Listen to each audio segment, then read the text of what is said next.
என்ன சாமி வந்தோடனே வாந்தி எடுக்கிறீங்க?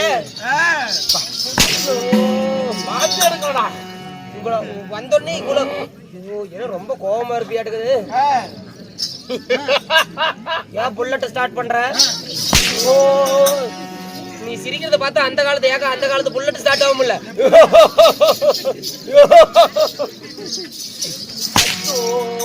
உரித்து உரித்து விடுவே காக்கிறத ஊத்துனா தானா உரிஞ்சிக்கும். நீ உரிக்கிறத பத்தி கஷ்டப்படாத.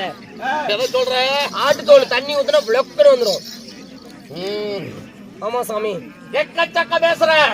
பேசுனா கத்தி வாயில விட்டு கட்டவா வரைக்கும் கழிச்சு விடுவே காக்கிறத. வாயில விடுறாளா நீ? அதுக்குதான் செல்போன் வாங்காதீங்கடா. வாங்காதீங்க சாமி. செல்போன் பாக்குறாளா நானு? ஆமாங்க சாமி. அப்படி எல்லாம் இல்ல சாமி. அப்படியே ஓ ராஜா சொல்றா சொல்றாவா சொல்லுங்க. டேய் இங்க பாருங்கப்பா அப்படின்னு என் கோபத்தை தூண்டுகிறாய். உன்னை பத்தி நான் ஏதாவது பேசுவேனா ஒரு வார்த்தை?